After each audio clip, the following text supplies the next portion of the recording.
Yeah, there's 36 people watching. Yep. Yep. That's So pretty we'll good. keep waiting for more people today. Okay, so why don't you start it though, Matt? Yeah. Oh. There's 36 people watching. Oh, hi. Oh, Okay, so you can tell this is our first knew? Facebook live stream. Here we were thinking we were doing this all behind the scenes. Okay, are we ready? Are we ready? Are we ready? And it's like, we're rolling. Oh, we're rolling. Okay, we're rolling. So we're just double checking that the feed is coming through. And Matt, we are, good to go. people are seeing us. And there's a slight lag. Okay, well, I have 4 minutes after 10, so... Like church. Yes, it's Sunday. The preaching shall begin. So, folks, thanks for joining us at this inaugural Facebook live stream. We have the phone, we have the lapel mics, we have lighting, we have tech support, all from the humble abode in my house. I'm sitting here with Irene Parker, who I'm so excited has decided to join us for the next few days. She will be up in the Barrie area coming to a variety of get-together events before each of the 2 AGMs. And then we'll put you on a plane and head you home next Saturday. So first off, why this live stream? We know that there's been a lot of activity on the Facebook group about wanting to get out of our timeshare. And we'll get into a few more details later. But as part of our owner engagement process, I heard from so many people that weren't able to attend the AGM, weren't able to attend any of the meet and greets, and hey, I'm on Facebook and I watch Oprah on Super Soul Sunday, and saw this whole Facebook thing, Facebook stream thing, and hoped that we could pull this off so that people who are stuck at home or not able to travel can have the opportunity to meet you and listen to a bit of dialogue and feel like they are part of the process, part of the community. So this is our attempt. And it can be replayed later. Yeah, we're hoping. People, okay, my son is nodding his head. Yes, yes. If all goes well, this will be recorded and people can look at it at their leisure. Questions from you, the audience. Yes, we want your questions. Not sure we will answer them here at this time, depending on how technology works in our favor or not. There's a bit of a lag between our conversation and your questions, but rest assured your questions are getting recorded as you type them in. And what I propose, depending on how much time we have left towards the end of the hour, Matt may see that there's this overwhelming number of questions of a similar topic. He can throw the questions to us. We'll have a little discussion. If, however, we find that there is not a lot of time for questions and answers, what we will do is go through the questions after the fact and factor the information that you're seeking into the dialogue that we have at upcoming meet and greets that will take place over the next couple of days. And we can also consider, again, if there's this overwhelming need for a specific piece of information, again, we can use the Facebook community to answer questions in posts. Or regular updates as Regular things updates, progress. absolutely, absolutely. And so last thing, just from a housekeeping standpoint, we will be doing our best to save the stream. So hopefully at some point in the future, you can click on a saved version and watch it. I know I'll be doing that. Get my popcorn. Okay, so jumping right in. First thing, introductions. I mentioned Irene Parker briefly, but Irene, please introduce yourself to our online audience. Well, thank you. This is truly an event of a lifetime, which is a name for, which sometimes turns into a nightmare of a lifetime in the States. And my background is I'm a retired stockbroker. I opened the first Edward Jones office on the Big Island of Hawaii. It was their first Big Island office. And after I retired from Edward Jones in 2001, I became a music director. I play the pipe organ, and I became a pipe organist in Petoskey, Michigan, and walked straight into the middle of the Catholic sex abuse crisis, where Indian boys had been sexually abused by Notre Dame nuns. And this opened my eyes to child abuse, and I ended up a CASA volunteer. That stands for Court Appointed Special Advocate for Children in Foster Care. And so a CASA volunteer will interview the child and the parents and ask, do you want to go back home to mom? Be the child's voice in court. And I started as a volunteer and then became a paid supervisor. So for 3 years, I did nothing but edit court reports from our volunteers and write court reports. And the only difference, instead of do you want to go back home to mom and dad, do you want to go back home to your home resort? Right. So I kind of feel my skills are a curse because not many people, it's not like journalism writing, it's very different. Right. But it's effective from what I've seen, and it's an art in and of itself. It's so effective. One company is on their third law firm to try and stop me from responding to people. Right. And I think I'm winning. But the interesting thing is we attended a timeshare presentation in Orlando, and we were on our way from moving from Bowling Green, Kentucky to Venice, Florida. And I attended the most predatory presentation of, it was revolting. And I went back to the unit and I turned on the television and there was the Queen of Versailles. And when you meet me, I have a business card that says the Peasant of Venice. Right. Because the Queen of Versailles and her husband, the Siegels, owned Westgate Timeshare. And they are building in Orlando a 90,000 square foot home with 30 bathrooms, an ice skating rink. Jackie's clothes closet is 5,500 square feet. Which And this I is a think timeshare developer. Yes, Westgate, in Florida, especially big in Florida. Okay. Yep. And I wrote to the producer. They had made a movie, a documentary, The Queen of Versailles, which took Best Director at Sundance. Okay. And about this family. About this family. Wow. But what I saw on television was a show called Property Man, hosted by Las Vegas attorney Bob Massey, who sadly died last year of cancer at my age. And I wrote to them, and I ended up on national television about this presentation. Wow. And I did ultimately make a purchase that was highly deceptive, and I filed a complaint with the Arizona Attorney General. I received a bizarre response from the company, so I filed with the New York Attorney General. I was offered my money back, and I refused to sign the non-disclosure agreements, which is why I'm still standing. And why you're here with this little microphone. Yes. Yeah. Yes. Okay. And Continue. Let's jump now, fast forward to how I ended up in your living room on live Facebook feed today. Right. And this is a story too long for here, but it involves you. If you can search Michael Santos, 10 tips, and it's 10 tips on how to volunteer to surrender yourself to authorities. Okay. And it's called the Straight A Guide.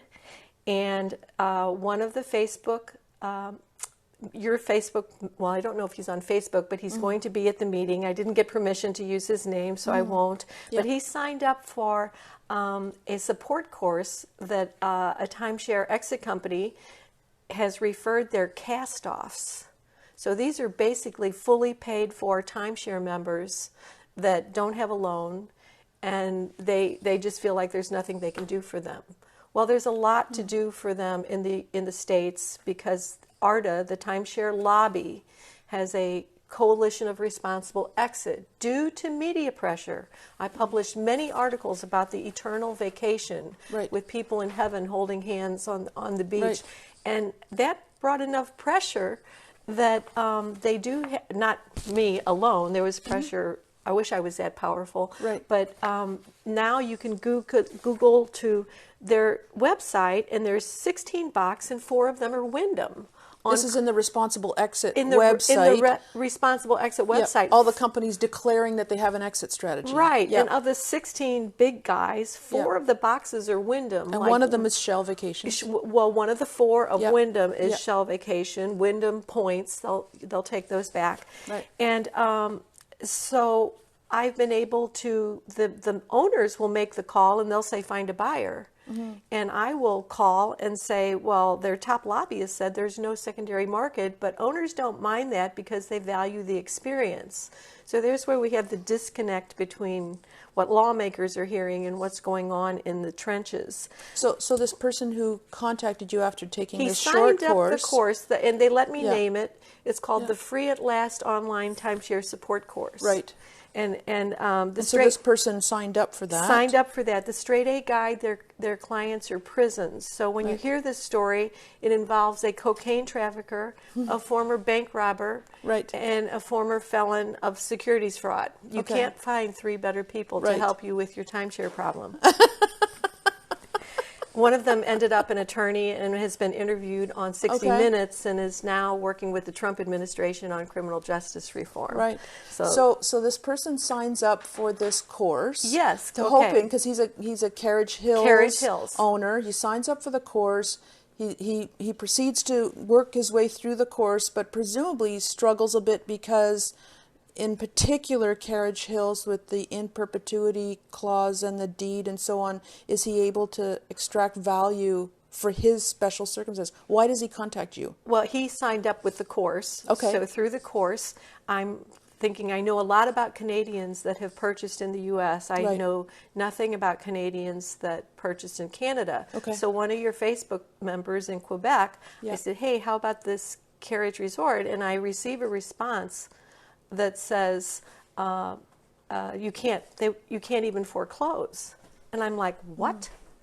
I mean, I couldn't even believe it. So I've published a total of 10 articles about this, and we're going to get into this more later. But I have a very close associate in Florida. I will call him Moses, who has direct contact to the CVOA. Yes. And knows that's the Canadian Vacation Owners Association. Yes. But sort of the industry trade association. The Canadian version of the timeshare lobby, ARDA. Is CVOA. But their members are the big developers and a few homeowner associations. It's a lobby. It's basically a lobby, I believe, and I know what it is more in the United States, but not as much here. But he also knew everything about Carriage, Moses did. And so that's why when you reach a dead end, and we'll get into this more later, you know, what the next step is when they just say no. Great. Good foundation. I wanted, for those people who may have seen my name come up in comments on Facebook, but you know what's my background, just to help balance off the conversation, that Jeff and I are owners at Carriage Hills. We bought in 2002. We purchased an every other year contract. We liked the facility. We took our children there. We had great vacations. It's a beautiful piece of property in a lovely part of Ontario. We golf and we don't ski. Jeff skis. I don't ski. So we spend most of our holiday time golfing. And over the course of a few years, thought, you know what, we'd like to fill in those alternate years. So purchased another contract. And at that time, we're told, oh, you have to go with points. So that was a must because they were turning everything over to points, but they still sold us a second deed. It turned out that the first deed, or the first contract, represented a red week of every other year, and the second contract that we got 8 years later was a white week every other year, but the whole thing was sort of combined into points. And we've used them occasionally to go to Napa and to Phoenix. And we're both now retired and, you know, want to continue to vacation. But how I came into all of this was because I retired a little while ago and spent a little bit more time online, came across the email from the board that said that they had a new website, got my username and ID, which you know, took a little bit of back and forth, but no problems, and found the Facebook link on the Carriage Hills owners website. Clicked on the Facebook group. It asked me some specific questions about what my interests were. And now that I've retired, Jeff's retired, we're looking to sort of shave back some of our costs. You know, I've minimized my cell phone bill, my cable bill. I let my maid service go. Clean my own toilets now. But we also, you know, thought about maybe we're not as interested in this timeshare anymore because the escalating fees were just irritating me a lot. And so I was interested in finding out, like, how do you get out? And I found out after having this package since 2002, you can't get out. And of course, this doesn't sound right. Of course you can get out. It's Canada. This isn't. We're not handcuffed. We are handcuffed. The in-perpetuity clause, the fact that there's no secondary market, all these sort of things came up in the Facebook group. I only joined in August. Well, wait, stop me. Yes, stop please you do. A minute. Yep. I think the most important thing is your professional background. Can you mind Yes. sharing? So, sure. So for 25 years, I've been a toxicologist.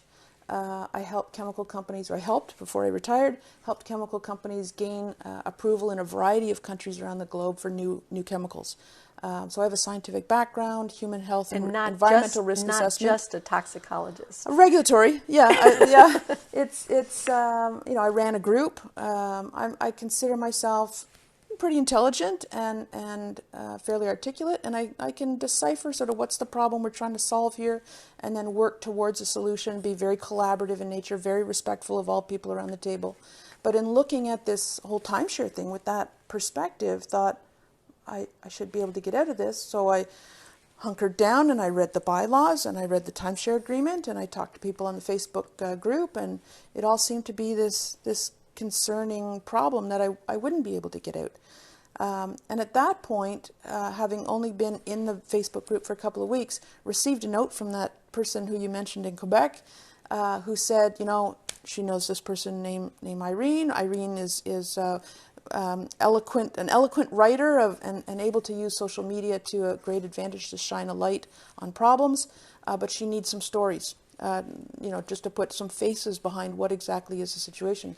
So I spent some time and wrote my little blurb, lost it when my computer, hiccuped and had to write it again, and sent it off. And then all of a sudden got a better sense as your publications came out in groupings, and I was in one of the last groupings, exactly what that's sort of how we cross paths. And then from my marketing and business development background, because I, in the consulting business, there's one thing to do projects. You also have to, get out there and convince people we can help them and bring them in and sort of advertise the service. So through the marketing and business development, recognizing the problem that we have is there are, thousands and thousands of owners. And if we want to affect change, we need to reach out, find these people and get them on board and find out, are they having the same heartburn sources as we are? My business development, marketing, outreach thought, we need to get you up here. We take advantage of the AGM, take advantage of the fact that people are coming to these meetings, take advantage of Facebook, and bring us both together to have a conversation. So that's my background. Thank you for your background. What we have done is prepared a number of topics that I hope the audience is interested in, listening in on a conversation. There is so much we could talk about. We are not going to talk about it all in this venue, but the powwow that's taking place on Tuesday, and you have a media interview in Collingwood that one of our Facebook members has organized. We'll be working through more and more of these questions and hopefully give people the value of the effort that it's taken to put this together. And I would like to say, when I started this in 2015, the comment from Moses was the biggest fear that ARDA has is the resistance would organize. And I think that's a very important concept, that social media wasn't even invented when most of us bought these, and now there is a way to reach out and connect. Right. So, and that's what we're here to do, and we'll highlight it later, but maybe you can just, because the timing is worthwhile, to talk a little bit about posting like this, because I think it's a good segue just from what you just said about the concern or the opportunities to dismiss our efforts is because we're not likely, or we're not expected to collaborate and rally and get messages out and really affect change. I met you through social media and the blogging that you did. I met the rest of the owners through Facebook. Posting. Like, where should we be posting? Do you want to just spend a couple minutes talking about that? Yes, absolutely, because of the 131 people that responded to me, thank you for that, I have found 6 of what I would call a core group. And obviously, Stephanie has her hands full with her grandparents. She can't be in the core group. Many people, if you're working 50, 60 hours a week, you can't be in the core group, but everybody can do something. So one of the people in the core group is a researcher that sent me about 20 links of everything that has to do with carriage. And one of those links was an article about carriage that was published in the Toronto newspaper. Okay. And it referenced a lawyer in Toronto. Right. And I think that was the Globe, right? The Globe and Mail? Was it? Yeah, I can't remember. Okay. It was a Toronto we'll check. paper. And so I would like to reach out to him. I think it would be good if you reached out to him, and because he kind of said, well, nothing you can do. But then he didn't see the published marketing materials that said, freeze the cost of future vacations, which have escalated from about $500-600 to $1,500. Yep. And equity dollar position. Assuming that have the a voice deed we in bought, management. yes, the deed we bought, we should be able to sell and make some money because real estate property should go up. Yeah, worry-free vacations.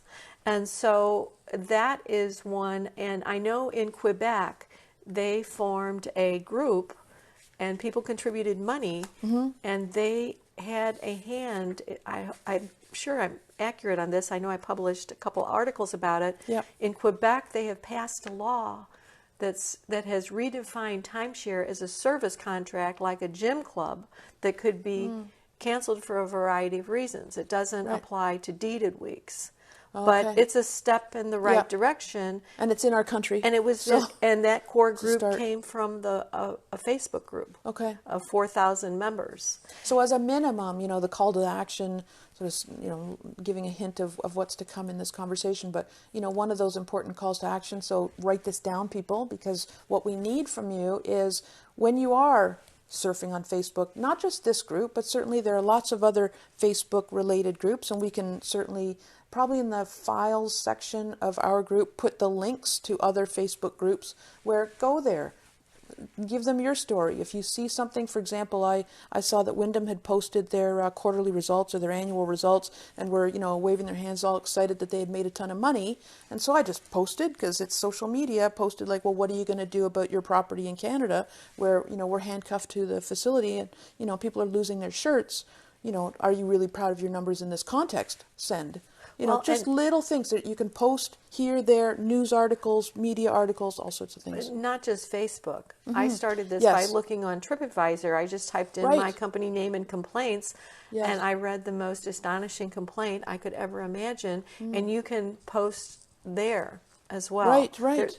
There's I don't know what it is in Canada, but Wyndham's a U.S. company. There's a complaints board and other things like that. And everybody can do something. Yes. If you are capable of making a Facebook post, you are capable of going to the article that was published, I believe, October 19. No, just a few days ago, where the Canadian government warned about Canadians, the Yucatan Times, buying a timeshare in Mexico. Yes. And you can read one of your Facebook members posted, and then I posted. And I posted that I went on a rant. I did paragraphs in there. Oh, good. Yeah. I was ticked. I thought my tax dollars are helping. I mean, they're helping Canadians, I get it, but they're helping Canadians who are in Mexico facing this high pressure sales. It's like, hello, I'm a Canadian. I'm struggling with a property in Canada. Help me out too. It's actually a Vladimir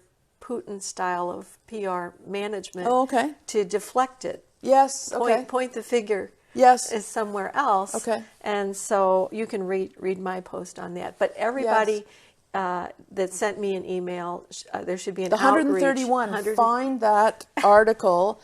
Go to that article's website. So it's outside of Facebook, but go to the Yucatan Times. Scroll to the very bottom. You got to scroll through all the advertising that pops up as well. Scroll to the very bottom, and you have an opportunity to click on the word comments and write your little blurb. And usually you can email the author. Okay. You can call the author. And if nobody posts, there's no comments, he's just going to go on to the next time. Right. But if he gets 131, we want the other side of the story told. Right. The Yucatan cannot just present one side of this story. Right. Well, and Irene, it's an interesting point because I remember There was, and I'm trying to think of, I feel bad now, because there was a news reporter in a small town, I'm thinking it's somewhere in Niagara, I can't remember now exactly where, but again, reporter in a small independent group that wrote an article about the Wayne Fleet, the couple in Wayne Fleet. Yes, that's the one. And it was an Ontario paper online, and the important thing there was to again email the author or put a comment on that paper's website, because again, if they start seeing similar stories of concern coming forward, then the reporter might say, well, this is probably a bigger story than just this one. And then they investigate it. Maybe they do a series. Maybe they do they bring in other experts, and it blossoms from one sad story to now, W5, which is like the Canadian 2020. Yeah. Well, W5 expose. On March 12th, I was asked to attend a legislative workshop in Florida, and the person that testified, two for the industry, one was Jason Gamble, the senior VP of Wyndham. He is now the president of ARDA, and he sat there and said, no one has to contact an exit company because Wyndham has a hardship department. Right. Unless you're hung out to dry and orphaned in Canada. Right. He didn't say that, you right. know, of course. But a little editorial license. Last week, he presented in a paper a quote, timeshare is a highly regulated product. This is in Florida. At that same workshop, the spokesperson for the Florida Attorney General's office stood up and said, in 2017, 2018, we received 1,600 timeshare complaints a year. 50%, the majority are about the initial sales presentation. 50% are seniors. We acted on 42, mostly about timeshare resales. So 42 out of 1,600. 3,200. 3,200. Yeah. Wow. And so I don't know why they didn't allow you to post a comment. He's a guest commenter, but I can write an op-ed or a letter to the editor and say, please present the other side of this story. Right. Because when you in the U.S., we're more concerned about the front end of the sale, that the deception, high pressure sales piece. Because I can tell you that I can get you on the next shuttle to Mars if you buy these points. Right. And if I complain to the Florida Attorney General's office, they will refer me to the timeshare division, and they will say verbal representations are hard to prove. Right. Every time. And so, of course, the sales agents that are the repeat offenders, where I have 22 complaints against the same agents. So Florida and Nevada, you have no proof letter. But in a couple other states, 3 states, one, because I got on TripAdvisor with 2 former timeshare sales agents, and I said, stop whining and file a complaint with the Arizona Attorney General. Right. 400 filed. They launched an investigation. I almost passed out when I turned on my computer and said that they were going to issue an assurance of discontinuance. They got fined $800,000, which is like fining an NFL player $10,000. Right. But it still spoke volumes as to what 1 or 2 or 3 people can do. The Arizona Attorney General's office complained to me that they weren't getting enough publicity. And so the former timeshare sales agent did a press release. They got 500 more complaints. Right. They received over 900 complaints. Right. So that, if I hadn't gone on TripAdvisor and 2 other people, that would not have happened. Yeah. When you ask, what can one person do? Right. Right. Yes. Right. So we've gotten way off our outline. No, well, but some of the items at the back are just brought forward because I think it's important to give some hope to people, but you can't just give them hope. You need to also give them instructions on what to do, because in the folks that I've had some dialogue with, they want to do something, they just don't know what. Yep. And so as I'm hearing loud and clear from you, one of the things they can do is through the power of the fingers.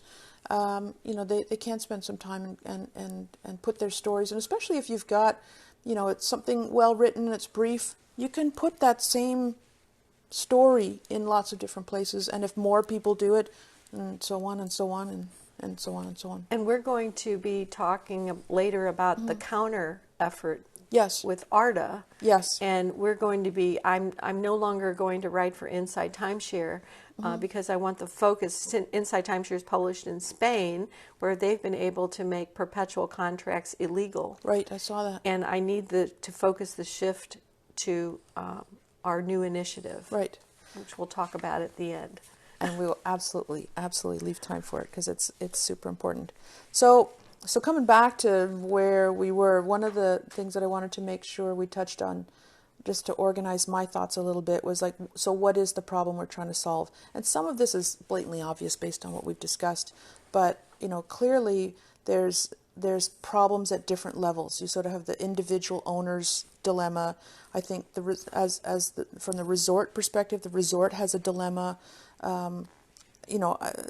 Putting myself in the shoes of the developer, which is kind of uncomfortable, but I'm willing to do it in the spirit of collaboration. They have a dilemma as well.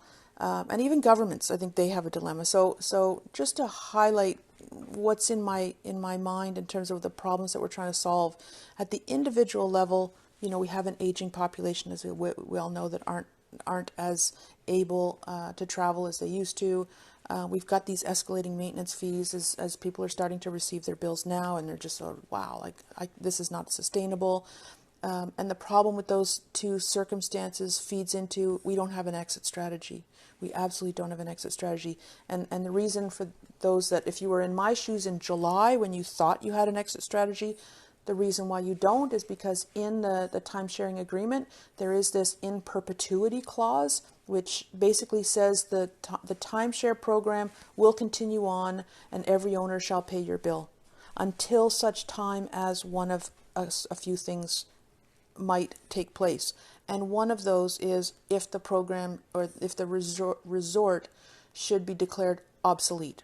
This obsolescence resolution, which if you are from Carriage Hills and you opened your AGM package, or you got the blank copy because you didn't get your AGM package, there's a resolution in the proxy that talks about an 11.05B resolution, which is tied to this in perpetuity clause, because it says, the resort shall continue in perpetuity unless 1105 says unless the entire program is declared obsolete.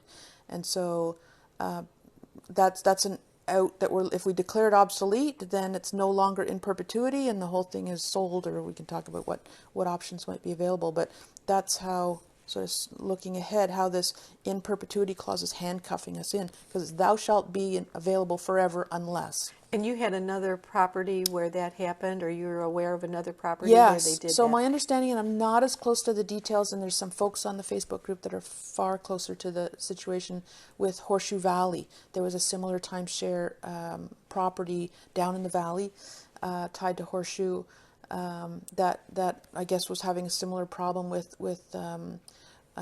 owners that were defaulting on their maintenance fees, which meant the unpaid fees were being weighted then to those who were paying, and the more people that left the program, the fees that were forwarded to the other people started to rise and rise and rise, and then there were special assessments, and the whole thing just spiraled down. And I don't know what the legal terms were inside those contracts, but eventually I think the whole timeshare just folded. So did the owners get any money back? You know what? I don't know. Okay. I don't know. I know that I think some of the remaining little ones were hit with a huge special assessment of, I don't know, $5,000 or some special invoice that we don't want to go that far. Mm-hmm. We really don't want to go that far.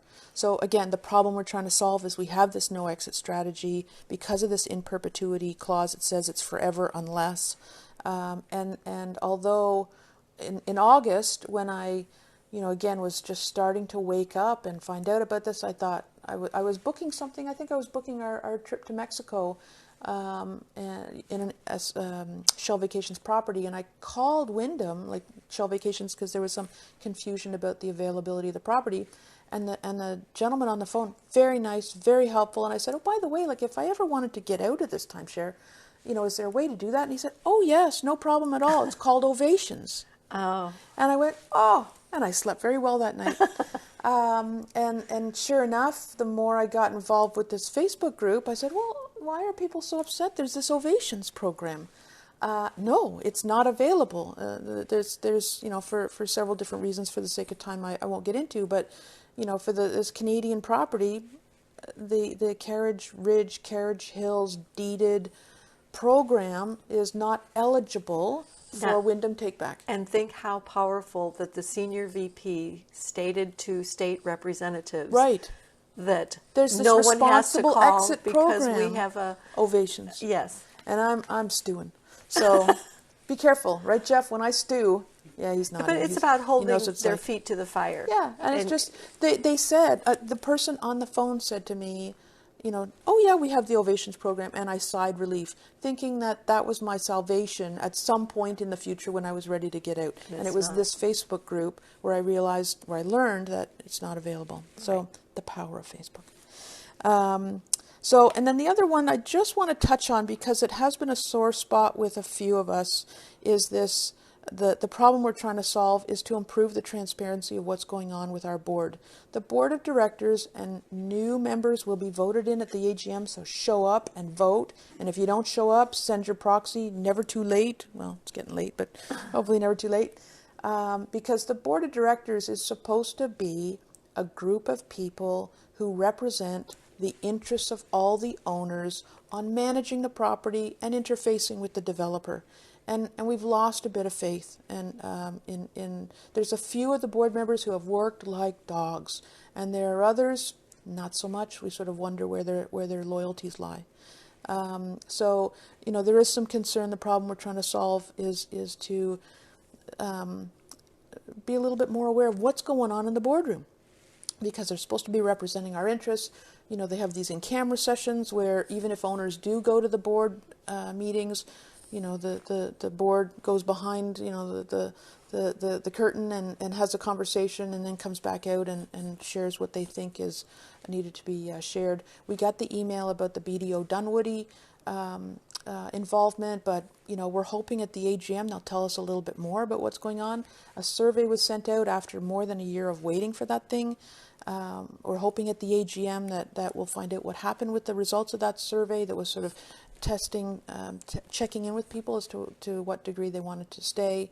So the AGM is important, because we're hoping that what we've been seeking from the board give us some information, because we feel like mushrooms, in the dark and fed a lot of manure, that we're waiting for information. So that's a problem that we're trying to solve, is to get better transparency out of the board. And I received a phone call the day that they retained BDO and said that alone is news, because it's one of the most prestigious forensic accounting,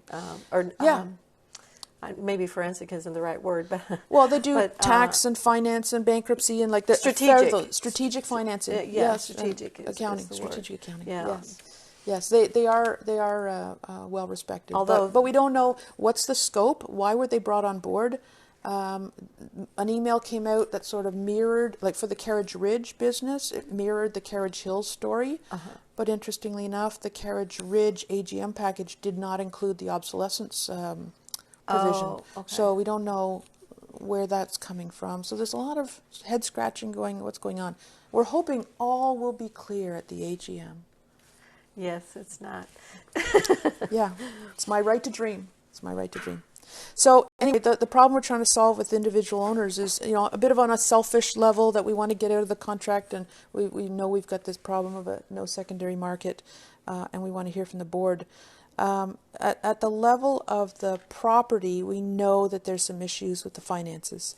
I don't want to get into here for two reasons. Number one, we could go off for 2 hours on that. Number two, I am not an accountant, and I don't want to step over, the wrong vocabulary.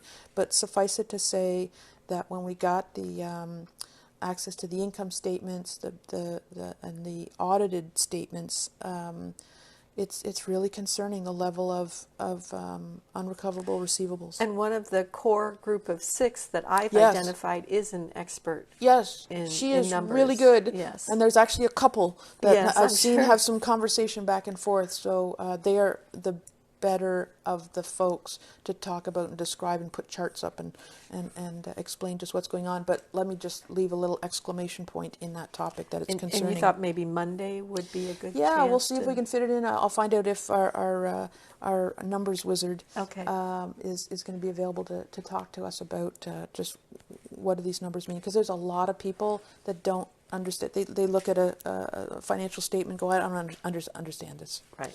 So, but again, the resort property, the concern they have is similar to ours, that there's no secondary market. I'm sure they would love to have more people come in and replenish, the unhappy owners with happy owners, but they're not there. So, and I'm sure they're not happy that we're not happy. So the problems that we're trying to solve are clear. Maybe we can talk a little bit about solutions. Yes. And so, again, going back to at different levels, solutions for the owners, solution for the resort. There's lots of things we could think about, solutions for the industry and for government. But specific to the owners, I think specific to Carriage Hills and Carriage Ridge, where we are now, taking the whole of all the parts, the solution I'm hearing the loudest from the owners that I've spoken with is exit. Well, and I want to bring up that I'd like to discuss if there had been no overture for an exit. Yes. What if that alone is moving the needle. Yeah. And move the mountain a hair. Yeah. And but what would we do next if that hadn't have happened? And so this is where in the Free at Last Straight A Guide course, right. I said this course was not designed for the fully paid owner, where I could make one phone call and say, like I did from the airport, excuse me, Dorothy's in a nursing home. She's 90. Her jaw is wired shut, and she needs an exit. Yeah. That's a one phone call. Right. But our course was not designed for that person. Our course was designed for the carriage people that have to go to the regulatory, file the regulatory complaints. Now, this is not, you would say, well, this is not a deception, but it is, because you have the published marketing materials. Thank you so much to the one person that sent me the email that showed that worry-free vacation. Because I think so. I remember seeing that, but it's I was in my articles. Yes, and what's interesting though is it's not a unique flyer. But it is because Carriage. I saw it. No, agreed. Yeah. I remember seeing it. Yeah, I didn't keep a copy, so good on her. But so it was used for lots of people. So you very could clearly file with the regulatory agencies deception. False advertising. False advertising. Yeah. Exactly. No, absolutely. And I think it's the point you raise is good, because you're saying if the AGM does not provide this, the gates open and we're all set free, what do we do then? There's a very strong understanding that we're not going to get this obsolescence motion passed, because, for those who don't know, the contract says that the in-perpetuity, the program shall remain valid in perpetuity unless it's declared obsolete. And the declaration of obsolete needs to have a 75% owner affirmative consensus statement. How many people go to We get less than 20, less than 15% voting. And if you figure Wyndham owns about 10% of the property ownership, and I don't know whether they would vote for obsolescence or not. Let's say they do, then great. It adds to the 15% of us that votes, so that's 25. You need 75% of the ownership to say, yes, it's declared obsolete. Now what do we do to get rid of this thing? And you're probably going to have a lot of members not aware that would say, what? Yeah, exactly. So things, the solution is not coming on Monday or Tuesday. That's clear. First off, it's not coming on Tuesday because the opportunity to declare obsolescence isn't even there. But on Monday, we're not going to have, even if everybody from the Facebook group, all 600 plus members, showed up and voted, it's still not 75%. Right. So more work is ahead. Yeah. So your comments will be certainly valid. So exit strategy. For the resort, personally, and these are my personal opinions, I think the resort should be sold. I think it's in a beautiful part of Ontario. It's very close to big cities like Barrie. I think it'd be lovely as residential condos. If there's a small portion of it, like if there's enough timeshare property owners that say, no, I want it, I want to keep it, I want a vacation there, great. You know, I don't want to burn the people who are happy owners. That's not my intent.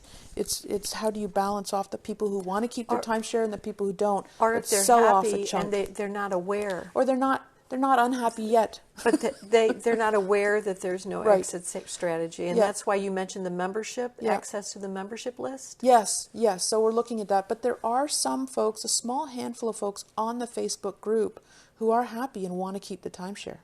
Well, of course. Small group, but nonetheless. So in fairness to them, because again, my background is very collaborative, respectful of everybody's opinions. You know, I'm not, rabid and taking torches through the village up to the castle and want to burn the place down.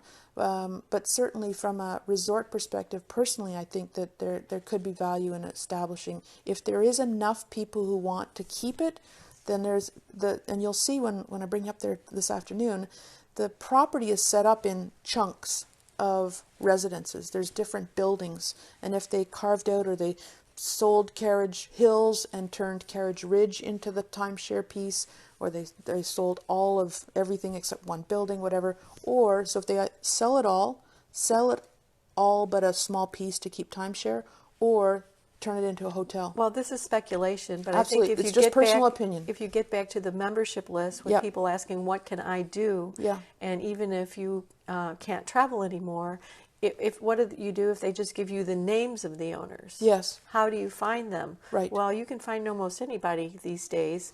And so, or let's say you do get the phone numbers, someone needs to call all of those people and say, we Right. just want you aware that we're working on, were you aware that there is no exit strategy and they can come after your children and grandchildren for Yeah. maintenance fees every couple of years? Yeah. And the survey that went out did include questions of like, are you aware and do you want out, or are you happy with it, or are you unhappy? There was an attempt. We don't know how far and how successful that survey was. We don't know how many people responded. So there's a start. Like, it's everything, all of the advice that you're giving, absolutely valid. And I want to provide some hope that it might be a mile-long process, and we've taken 1.5 feet steps forward. So we're going in that direction. It's good to know, keep going. Like, it's a good direction. And what I'm hearing from you is it's a valid strategy to keep going. And we have started, but there's so much more to do. Right. So, okay, so that's solutions. Where are we in time? Should go to 5, I think. Yes. Okay. Good. So We've let's covered focus. a lot of this already too. Exactly. We're getting there. We're having a conversation. So I want to focus in the 10-15 minutes that we have left on extending the conversation of what the calls to action. What, for the folks that are watching here, who hopefully have a better understanding now of what's the problem we're trying to solve, why is it a problem, who's affected, a little bit of history of how we got together, but also just better understanding this proxy form that has this obsolescence that they misspelled, that people now go, oh, that's what that's about. Oh, that's what that's about. The education piece of that, I think we've done a decent job here in setting that foundation. So we have educated owners going to the AGM. That's important. Well, and in addition to getting out of just the carriage group, yeah, there is a timeshare company that has been a timeshare company has sued a law firm that has 500 timeshare cases. Oh, just cases. Okay. Usually Okay. those are just trying to get loans canceled. Okay. Not fully paid for timeshares. And I have been brought in as a witness. this subpoena. And was issued. Yes, I was deposed for 6 hours, and they thought that was going to scare me, that it was going to be 6 hours. And as I said this morning at 4:45, I'm not finished yet. I can stay later. And that should have been enough. I answered honestly that when someone asks me a legal question, or they reach the end of their rope, or they don't have the time or temperament to self-advocate, we have a list of 7 law firms in our files that you can contact. Well, in the beginning, I only knew one and would refer to them, and they're saying I'm greatly enriched convinced I've been compensated. I've never earned a penny. I published an article 2 weeks ago how this is costing me $100 a week because I was supposed to move to Venice and start teaching piano lessons again. Right. A first love career. And that's gone by the wayside. I rarely have time to play. Right. And so it's then, interfering with your ability to gain an income. 52 volunteer hours a week. Right. And so then they sent me a subpoena that I had to do a GoFundMe to raise, I'm understanding now, $10,000 is enough, and I've raised $10,000. Mm-hmm.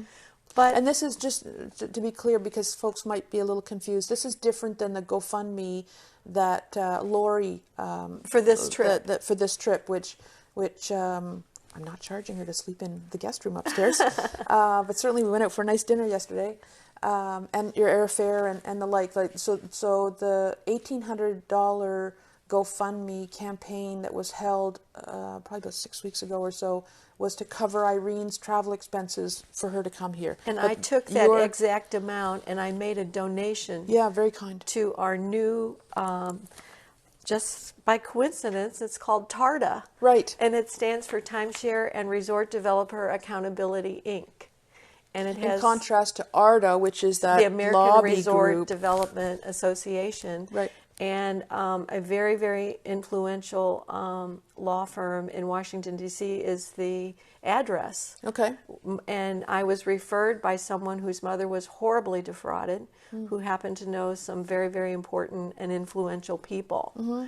And yes, this definitely affects, because the predecessor of CVOA was CARDA.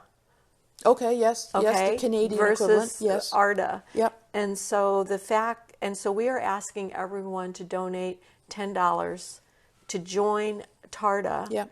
And for two-pronged purpose, well, three. The first is to preserve my sanity. Okay. And you can talk Yes. more about my husband about Yes.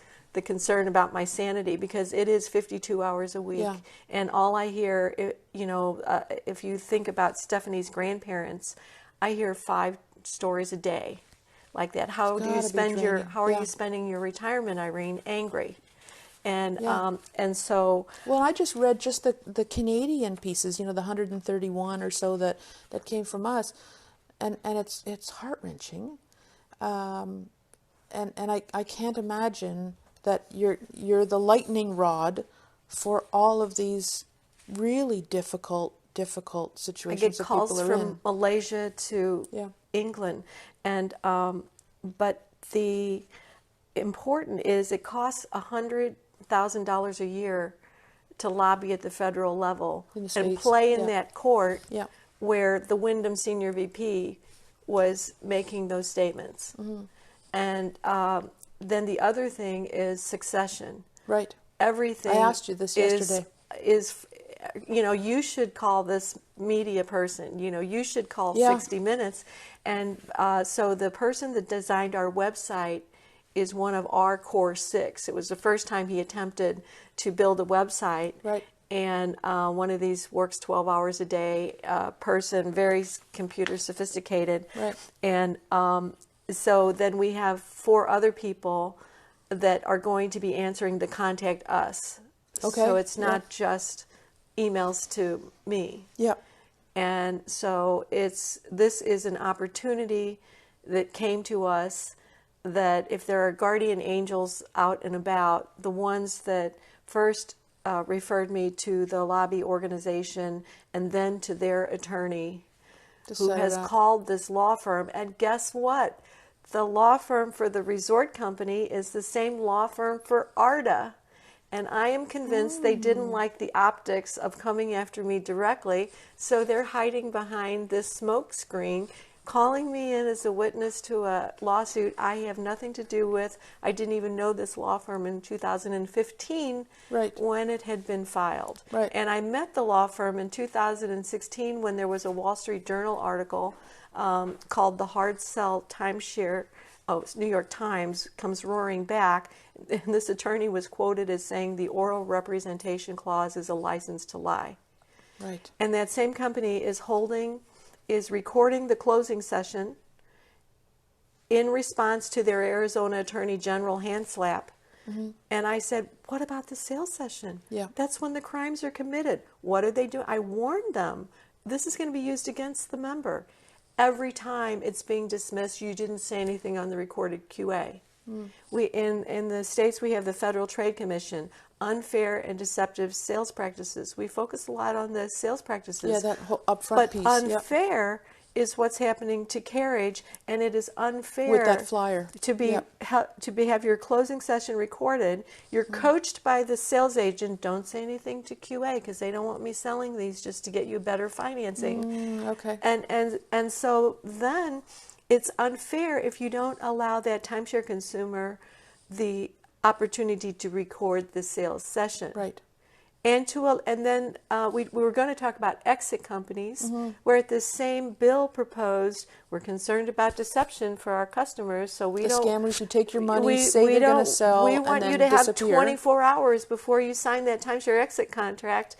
Who needs 24 hours more than the timeshare buyer that's held for 4 to 8 hours, Yep. your driver's license and credit card taken away, a tag to move 3 against 2? I've had so many reports of diabetics going into sugar shock. Yeah. And so we're saying, fine, but allow the timeshare buyer 24 hours offer, not buried in the fine print, but before the presentation. You will be offered 24 hours to consider your purchase of a perpetual product that has no secondary market that you haven't even tried to use yet. Which is different than sign and you'll have time afterwards to change your mind. Because I have, and I know she's online right now, a dear friend who was in Mexico and, no, and then all of a sudden the no becomes, well, maybe, and like, yeah, this could be good. And then she and her husband signed up, and she said she didn't sleep that night, and oh my God, what have I done? I don't want this, and she used the opportunity to go back, the rescission period, to go back and get out of it. That's a little different than the problem is, think about, if she's on a plane heading home, you run into trouble. But I'm seeing this. You can have 24 hours to think about it before you sign is different than the rescission sign now period. and then you can get out of it. But the problem is often they do not allow you on the booking site until after the rescission period has ended. Right. So if you've been promised a oceanfront in Hawaii, and you can only book a studio in Branson, Missouri, you don't find that out until later. I'm sure Branson's later. lovely. Yes. No, not dissing Branson I'm here. from Missouri. Oh, okay. No, it is. Okay. No, well, see, no, Canadians, I we need to be very conciliatory and be friendly to everyone. No, there's people we're that nice. love Branson. I shouldn't say that. Isn't that where the big lumberjack is? Yeah, like the past American Idol winners perform there. Okay, things like that. Branson. Yakov is pretty a good comedian, though, from Moscow at one of the. Yeah, I shouldn't badmouth my home state. Well, better you than if I were to. Anyway, so we've got only a couple minutes left. So again, we'll cover more of these topics as we engage in face-to-face dialogue over the next couple of days. I want to make sure that there are some, the top 3 takeaways for today. I'll take one takeaway and I'll give you 2. Okay, so my takeaway is stay engaged. Stay engaged. Don't worry that this is too much and I'm just going to disappear into the woodwork and let somebody else handle the problem. You need to roll up your sleeves, stay engaged, and find out from others, and Facebook's a great conversation to do this, how you can help. Because from a support standpoint, there's a lot of people that are feeling really sad and thinking there's no way out of this. I want them to know that they're not alone, but not just that they're not alone, but sometimes I think if they get involved, they'll feel better that they're doing something to help themselves out of a situation. So to stay engaged and see how you can help is my takeaway that I want people to take away. Well, so you get the next 2. That was one of my takeaways. Okay, so now you get 2 fresh ones. But I think to take it to, again, remind that going on TripAdvisor, that has nothing to do with outside Facebook. Outside Facebook, and trying to recruit people. It was someone from England that posted on Trustpilot, "Are you dissatisfied with your resort? Join our Facebook." There's a complaints board. There's a Trustpilot that's not a little bit distrustful because when we were posting too much, the company was making them take the post down and, Okay. so those things, but reach outside of your Facebook. It's not that Okay. hard to just Yeah. type Look in for the word type comment in at the bottom of Carriage something. Resort Hills Yeah. complaints, Okay. and that's different. Okay. And And the third takeaway? the third takeaway Support TARDA? is definitely if $10. I know you've been so generous, and thank you so much for We're going to that. have a donation box for Yes. the people who are coming in person. Yes, $10 for TARDA. You'll take Canadian cash. And any I know it's kind funny, of- colorful money. Yes, but, any denomination of any. would work. Checks payable too. Yes. Use your credit card. Oh, We'll send the. I forgot the most important thing. Yeah. Since I'm not writing for Inside Timeshare anymore because I'm shifting the focus to TARDA, we are going to be launching a blog. Hopefully, Oh. our webmaster configure will ask Matthew if we have trouble with Matt's that. giving the thumbs up. Yeah, and We'll put my so son to work. that you can post on our blog. And I don't want to make specific company names. Mm-hmm. But I can use your real name or change it a little bit Karen if you're L. worried about privacy and say, this so story. individuals can engage with TARDA. And I think that's important. And news and events. So our first news and event was the carriage meetings. And then I believe you wrote an article. So our first posting on the blog of our TARDA website is going to be what happened at the carriage meetings. So, and that's important to point out because TARDA is not just a U.S. entity. It's serving North American needs. I described it when I posted a picture of us in Niagara Falls yesterday, that it is a North American focus. Yes, and I'm told that ARDA and this resort that sent me the subpoena, that they follow my Facebook closer than I do. And you can be sure every word that you post on TARDA will be read by executives. And ARDA's board is staffed by executives. And so when you're complaining, and they don't mediate disputes, they have ARDA and ARDA Rock, which is the resort owner coalition that's supposed to be our voice, including France Henning, I forget his last name, but he, after a $20 million lawsuit, a jury awarded a former Wyndham sales agent $20 million as a whistleblower, and he was on the ARDA board with a $3.4 million handshake when he left because of that jury award. So that ARDA board, I think Stephanie's parents could probably use that money. is staffed saying. by executives, and we are staffed by people like you And the core. 52 hours a week, Irene will come up with additional monikers in addition to the Peasant of Venice. Okay. Good. And We're you over can hear, time. You can hear our husband's side of this story when Yes. at our meet and greets. Yes, exactly. Okay, I think we're done. We're over time. Thank you so much. I hope there's a few people left. We will look at your questions, and for those that are coming to the chit-chat session today, 5 o'clock at the Stanhope Building in Carriage Hills property, there's only a few, capacity is fairly small, but we'll be there at 5 o'clock. And then on Monday, we will be at the Barrie and Area District of Realtors office on Veterans Avenue in Barrie, which is about 5 minutes from the location of the AGM. So we'll be there from 4 to 6. That's the big event. Okay. So please come, bring your questions, and bring some cash for the TARDA donation box. All right. Thanks so much, Matt. Push the button. Thanks, everybody. We'll see you soon. Thanks, Matt.